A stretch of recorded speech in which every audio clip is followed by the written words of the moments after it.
এইখানে ছবি তুলতে এসে তারা এইসব করে। তো এই সরিষা থেকে কি হয়, আরো অনেক কাজ আছে তেলের।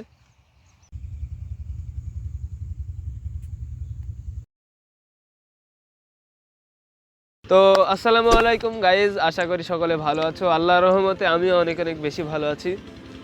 তো আজকে আমরা চলে এসেছি মাঠের ভিতরে।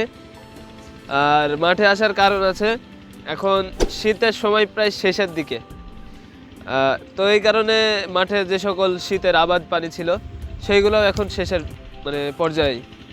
যেমন কলমি,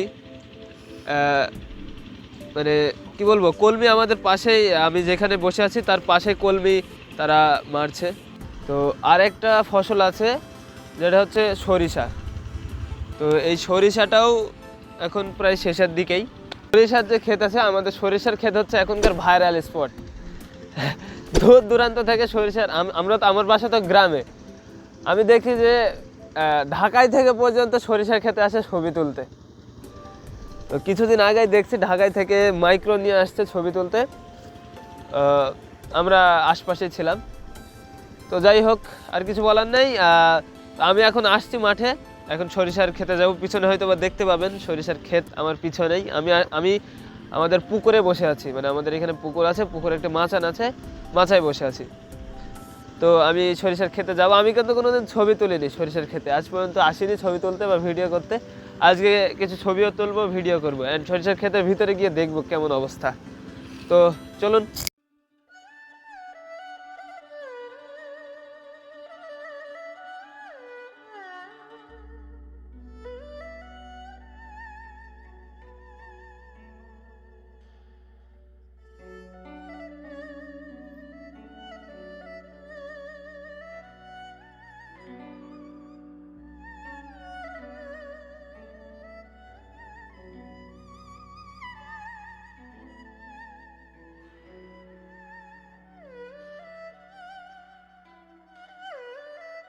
আমি কিন্তু বর্তমানে সরিষার ক্ষেতের ভিতরে চলে এসেছি। সরিষার ক্ষেতের ভিতরে এসে, আগে যেই রকম সরিষার ফুল, এই যে এই ফুল আগে যেরকম ফুটতো সরিষার ক্ষেতের ভিতরে, এখন কিন্তু সেরকম আর দেখা যায় না। আগে সরিষার ক্ষেত তাকালেই চোখ ধাঁধিয়ে যেত, কিন্তু এখন আর সেরকম হয় না, কারণ এখন শেষের দিকেই সরিষা, তারপরে কলমি, তারপরে আরও অনেক কিছু আছে। তো ওইগুলা এখন প্রায় শেষের দিকে। তো আপনারা দেখতে পাবেন এই যে এক একটা গাছে, এই যে দেখুন, এখন ফল কিন্তু ফুল ঝরে ফল শুরু হচ্ছে। এগুলো কিন্তু এত পরিমাণে ফল ছিল না, এখন ফুল ঝরে যাচ্ছে আর ফল আরো বড় হচ্ছে। তো এই ফলটা হওয়ার কারণে ফুলগুলো ঝরে যাচ্ছে আর কি, সৌন্দর্যটা কমে যাচ্ছে। তো আস্তে আস্তে সকল ফুল ঝরে যাবে, এইভাবে অনেক ফল হবে, এখানে গাছে অনেক বেশি ফল হবে। আর আমি যেই সরিষার ক্ষেতটা এসেছি, এই সরিষার ক্ষেতে অন্য ক্ষেতের চাইতে বেশি, কি বলে এটাকে, বেশি ফুল বা বেশি ফল হয়েছে, এরকম কিছু। তো আবার কথা বলার ধরনটাকে একটু ইগনোর করবেন, কারণ এখন আবহাওয়া চেঞ্জ হচ্ছে, এই কারণে প্রচুর পরিমাণে ঠান্ডা। তো ঠান্ডার কারণে আবার কথা বলা একটু টাফ হয়ে যাচ্ছে আর কি। তো আর কি বলবো, সরিষা আপনারা তো সকলেই চেনেন। তো এই সরিষা থেকে কি হয়, এই সরিষা থেকে সরিষার তেল হয়। এই সরিষা যখন বড় হয় তখন সরিষার যে বীজ আছে বা দানা আছে, ওইটা গাছ থেকে আলাদা করা হয়। তো গাছ থেকে আলাদা করার পরে ওইটা আরও অনেক প্রসেসিং করে ওইটা থেকে তেল বাইর করা হয়। তো এই তেল আমরা অনেক খাবারে দিই, অথবা আমরা নিজেদের শরীরে মাখি। আরও অনেক কাজ আছে তেলের। তো যখন এই সরিষার ফুল, সরিষা যখন বড় হয়, যখন ফুল আরও বড় হয়, তখন আপনাদের একটা এক্সাম্পল দিই যে সরিষা ক্ষেতের ভেতরে কি হয়।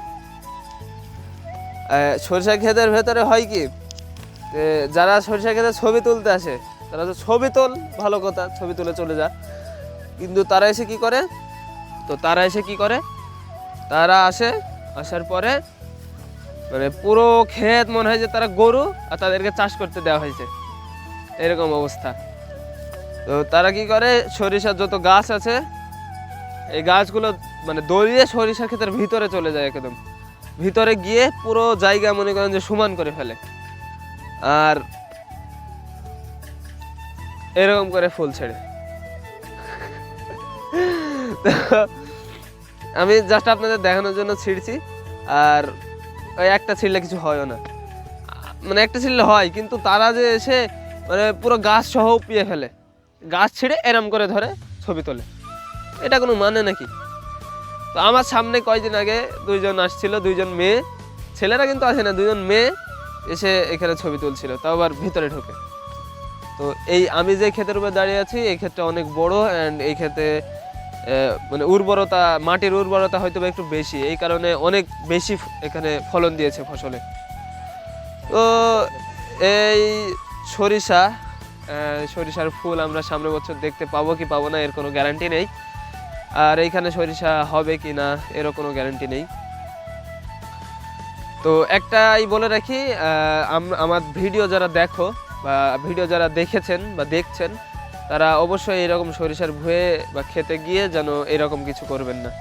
ছবি ওঠাবেন, ভালো কথা, ওঠান, সমস্যা নেই, তবে এরকম কিছু করবেন না ইনশাল্লাহ। তো আজকের জন্য এতটুকুনি, দেখা হচ্ছে আবার অন্য কোনো ভিডিওতে। আরও এইরকম ইন্টারেস্টিং ভিডিওর জন্য আমাকে সাবস্ক্রাইব করতে পারেন এবং ভিডিওটি একটি লাইক দিতে পারেন। আজকের জন্য টাটা।